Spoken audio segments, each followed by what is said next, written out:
Thank you very much for joining today's the WSP Snack and Learn webinar, where I would like to introduce the nature tool. I see people are still coming in, but I will give it a start. So my name is Oliver Hoelzinger, and I am a natural capital specialist in the UK natural capital and biodiversity team, which is part of wider ecology. And I've been focusing on how the value of nature and indicators of nature can be implemented in decision-making processes and supporting tools, including the nature tool I will present today.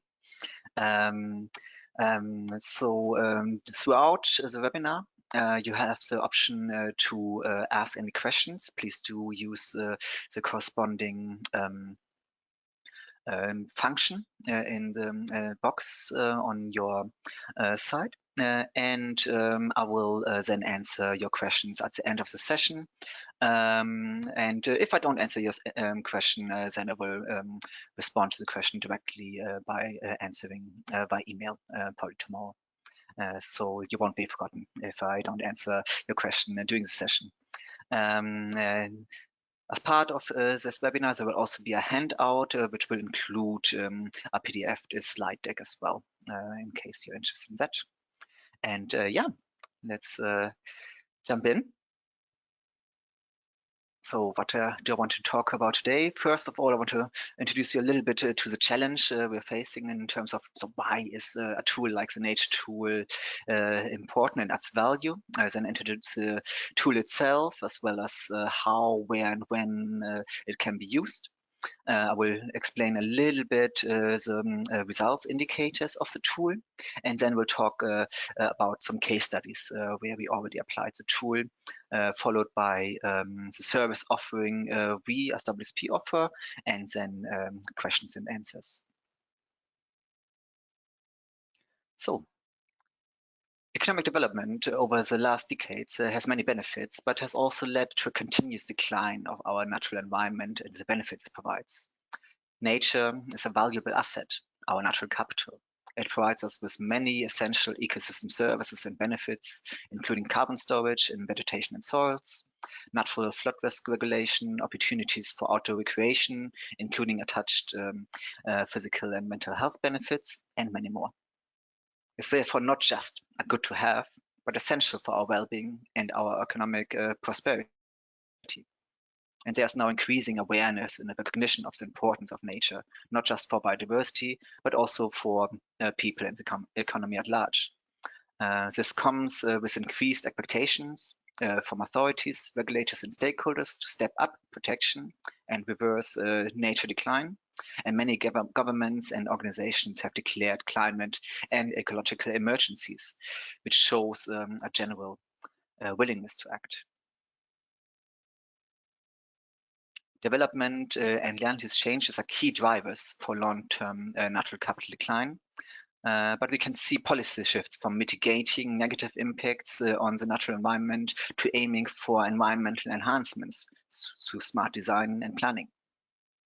This represents a significant opportunity for the built environment sector by moving away from being part of the problem to becoming part of the solution by delivering net gains for the environment. However, implementing net gains in terms of its functionality, natural capital, ecosystem services, is challenging, and objectively measuring and demonstrating success even more so, given the complexity of ecosystem services. And therefore, a key industry challenge for the built environment sector to be resolved is therefore how natural capital impacts and net gains for the environment can be objectively and officially measured and assessed. And that's where the nature tool comes in. The nature tool is a user-friendly Excel tool to objectively assess natural capital and natural capital impact at the project scale. The tool indicates natural capital impacts across 17 ecosystem services, as well as physical and mental health benefits, simply expressed through percentage changes against the baseline.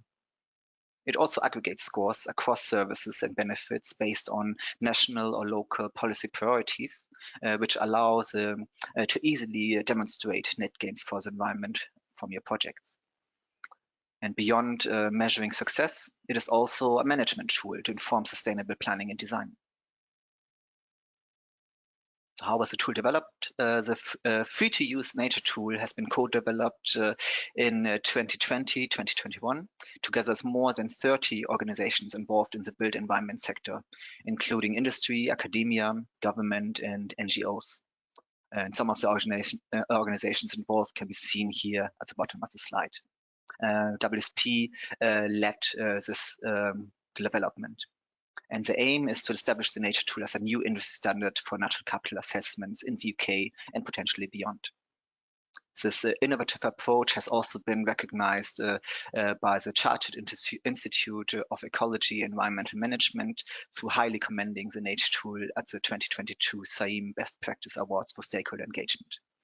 And in August, so just last month, we released Nature Tool version 1.1 with many updates and new features, including monetary carbon calculation and the assessment of carbon abated from photovoltaic installations, so solar farm, for example. Where can the Nature Tool be used? Well, the Nature Tool can be used to assess a wide range of projects, including housing and commercial development, infrastructure, mining, and nature conservation projects. Basically, any project where green spaces are present or affected can be assessed. The tool is scalable and can assess everything from a front garden to a major infrastructure project. And it's designed to be used at the project scale, but we can also assess much larger geographies, such as a whole estate or city, using our internal nature estate tool, which utilizes the same model, but is optimized for large-scale assessments. The nature tool can be used to inform site selection and optioneering, so that development is directed towards sites with little natural capital to lose, and at the same time, greater potential for enhancement. And it can also be used to inform planning and design by applying it alongside the planning and design process and use the results to inform enhancements, and can furthermore be used to objectively assess and demonstrate positive environmental enhancements in terms of climate impact, health benefits, etc. And its results can feed directly into environmental impact assessments, for example. And it can inform sustainability in corporate reporting at the project level, but also at the corporate level. The tool can also be used to monitor whether intended natural capital enhancements materialize. And when should the nature tool be used? Well, in principle, the tool can be applied at any project stage, from site selection to monitoring and evaluation. We could recommend, however, to use the tool at the earliest planning stage so that the tool can still inform site selection, planning, design. After all, we designed the tool to inform good outcomes on the ground rather than just measuring impact. The nature tool works on a scoring system informed by published evidence accompanied by expert opinion to fill evidence gaps. It should therefore be understood as a rating system. It can be used to assess the natural capital performance of what is there at the moment, so baseline assessment, but is most useful when comparing the natural capital performance before and after an intervention, such as development, by comparing baseline scores with the post-development scores as we see here on the slide. For each of the 17 assessed ecosystem services, a habitat baseline score is calculated by multiplying the habitat area by the habitat base score. The habitat base score represents the general ability of a habitat to provide the ecosystem service. Woodland has a higher score for carbon storage than grassland, for example. And habitat maturity is explicitly taken into account here, where mature woodland has a higher score than a newly planted one. This also prompts development to retain high-value habitats rather than to remove and recreate. Also considered is the level of accessibility, which is important for informing especially cultural ecosystem services. The best habitat would not provide recreational services if they're not completely inaccessible, for example. And this is really how far basic nature tool assessment goes. You only need habitat areas and the level of accessibility to run a basic assessment. But the tool also allows entering optional advanced indicators that enhance the accuracy of the results. These relate to ecosystem condition, location, and management indicators, such as whether a habitat is in a good location to mitigate flooding events, or whether woodland is managed for timber production. Depending on condition, management, or location, base scores are either enhanced or reduced by these advanced multipliers. And the post-development habitat score is calculated in a similar way, with the addition of a habitat delivery risk multiplier penalty. The habitat delivery risk multiplier considers that depending on the habitat type and intended habitat creations are not always successful, which means that the intended level of ecosystem service provision is also not certain. And this has been explicitly considered within the tool. Simply put, the main nature tool result is generated by comparing the aggregated post-development score with the aggregated baseline score. It should also be noted that the nature tool is completely transparent and all scores and calculations can be reviewed in as much detail as desired. It's not a black box tool. This slide shows the nature tool results for an exemplar housing development. And as you can see, results are split into biodiversity and natural capital. The former is optional and can be informed by the biodiversity metric, an English government tool to assess land use and management interventions on so-called biodiversity units, and the latter is informed by the nature tool itself. On the left-hand side, we see the 17 assessed ecosystem services plus health benefits categorized into culture and health, regulating and supporting, provisioning, and provisioning service. In addition, the tool also assesses carbon abated through photovoltaic installations, solar electricity generation. That's what we see here at the bottom as part of the abiotic services. The key results indicators are shown at the top of each of the columns here. The change score is the main indicator for measuring project success in terms of natural capital impact. And for each assessed ecosystem service and benefit, the change score indicates the percentage change against the baseline. So a change score of plus 30%, for example, indicates that the service provision would be 30% higher as it would have been if the baseline state of the site would remain in place. And if the change score is greater than 100%, it will simply be displayed as over 100%, as we can see here.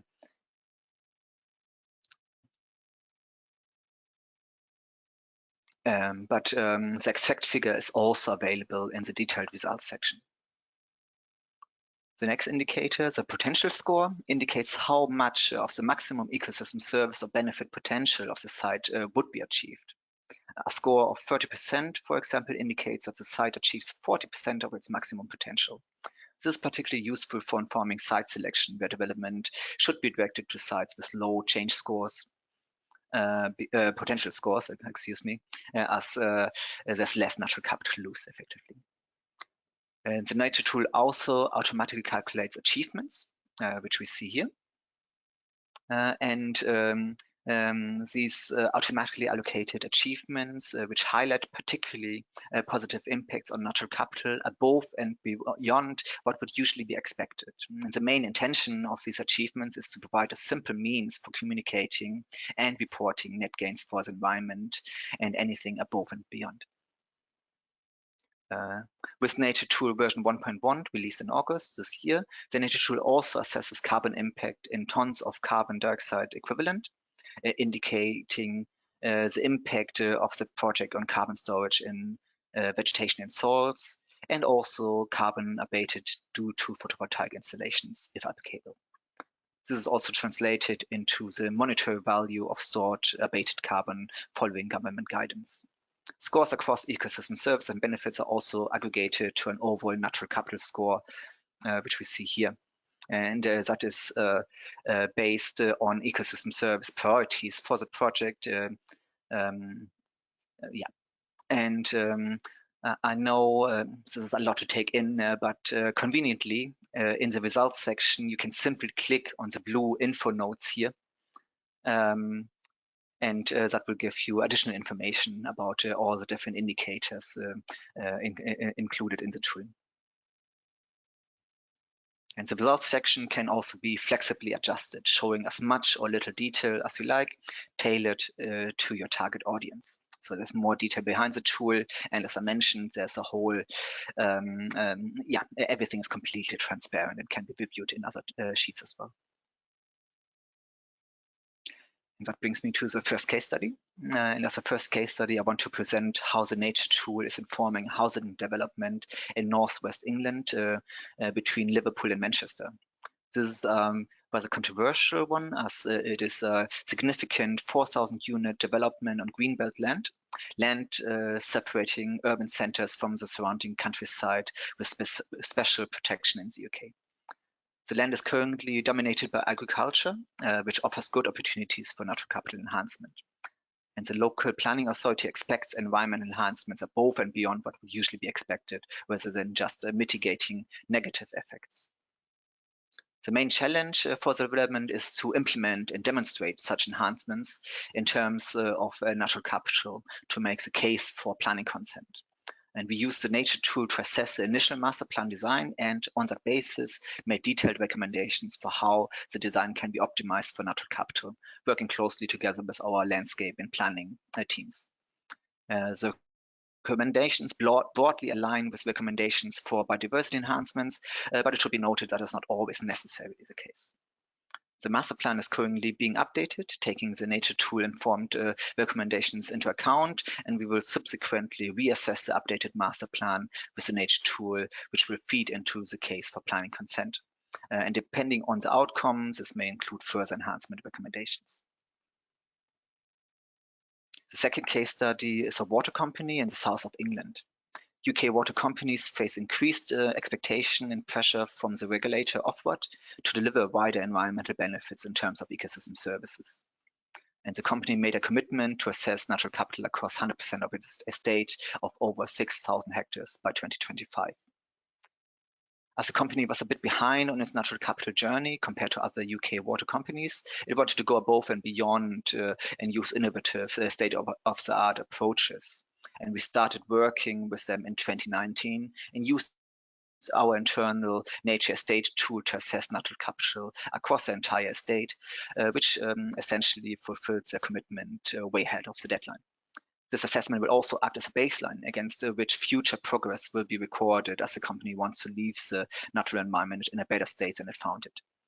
And we subsequently use the same model to spatially map the relative level of ecosystem service provision for 17 ecosystem services across the entire estate using heat maps.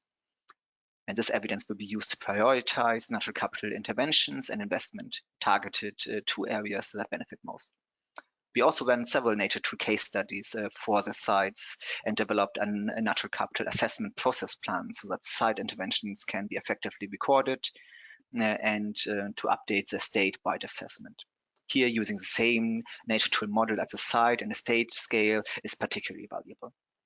And for the future, the company intends to use the nature tool to inform new development and to regularly track and report progress by updating the statewide natural capital assessment and compare against the baseline. The third case study is an international one, the Royal Seaport development in Stockholm. The Royal Seaport is a 256 hectare flagship mixed-use brownfield development project led by the city of Stockholm. It is the largest urban development project in Sweden, with plans for delivering 12,000 new homes and 35,000 workplaces by 2030. While sustainability was embedded at the heart of the project, with natural capital having an important role in its design, it was difficult to objectively demonstrate the holistic benefits of the development. WSP ran a basic nature tool assessment on the first stages together with Stockholm City Council, and as you can see on the left-hand side, the results were overwhelmingly positive. While this was expected, the positive impact was difficult to demonstrate for the Council before applying the new nature tool. This case study demonstrates that the nature tool, which is currently optimized for the UK context, can also be used abroad. With the caveat that habitat types need some translation and only a basic assessment could be conducted due to differences in environment data and indicators. And we are currently engaging with colleagues in Canada, Australia, and Scandinavian countries with the aim to develop a nature tool version specifically tailored for these contexts as well. So which services does WSP offer?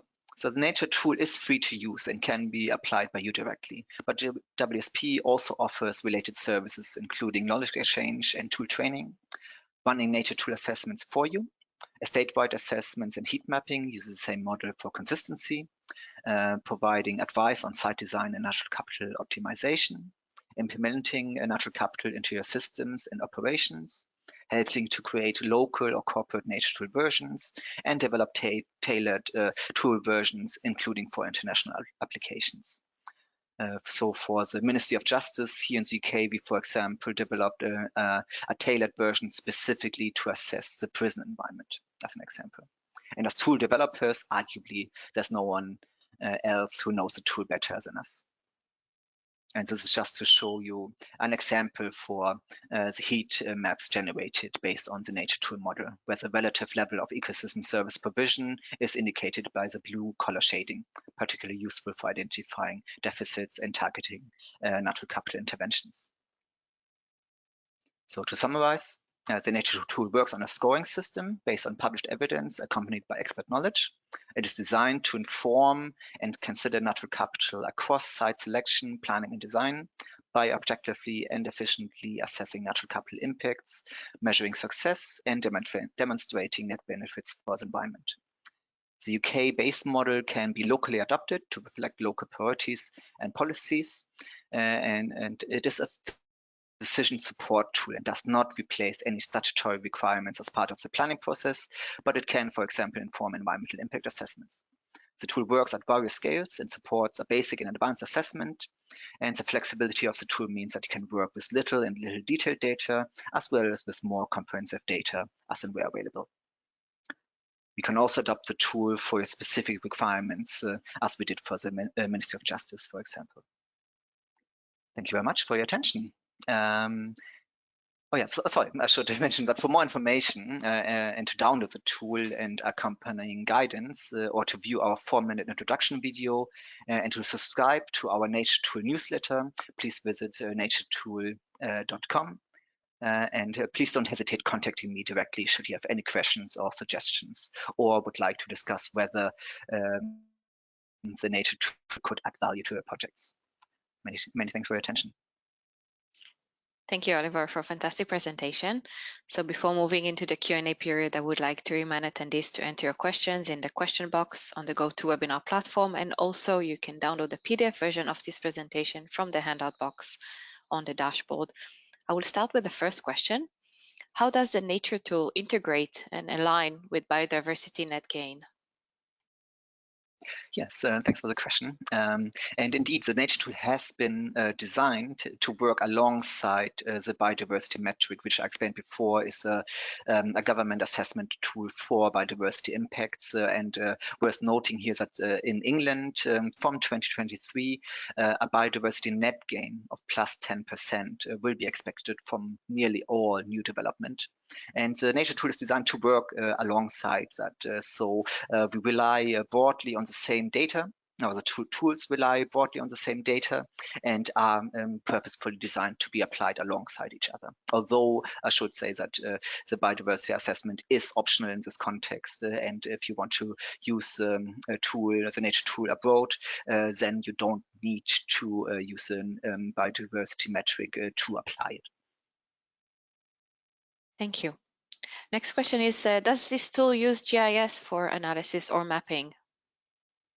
So GIS, geographic information systems, they're used to inform some of the indicators, but the tool itself is Excel-based, and therefore the supporting information for informing the tool sometimes requires GIS analysis, and there's a detailed guidance provided within the tool and also separated in a PDF that explains as and where GIS information is required.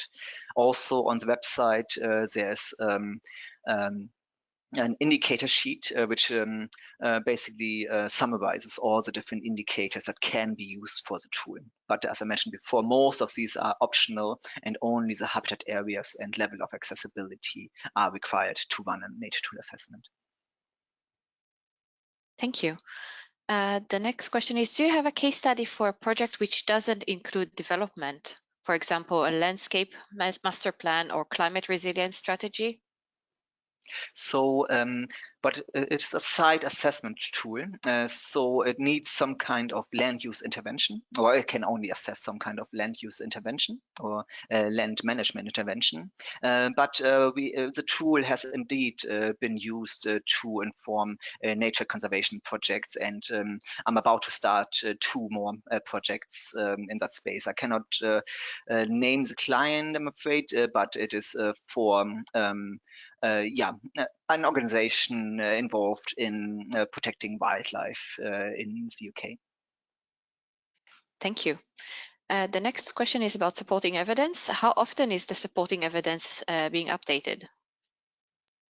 So the supporting evidence is mainly based on a literature review, a very broad literature review undertaken at the University of Oxford, accompanied by expert knowledge for filling the evidence gaps.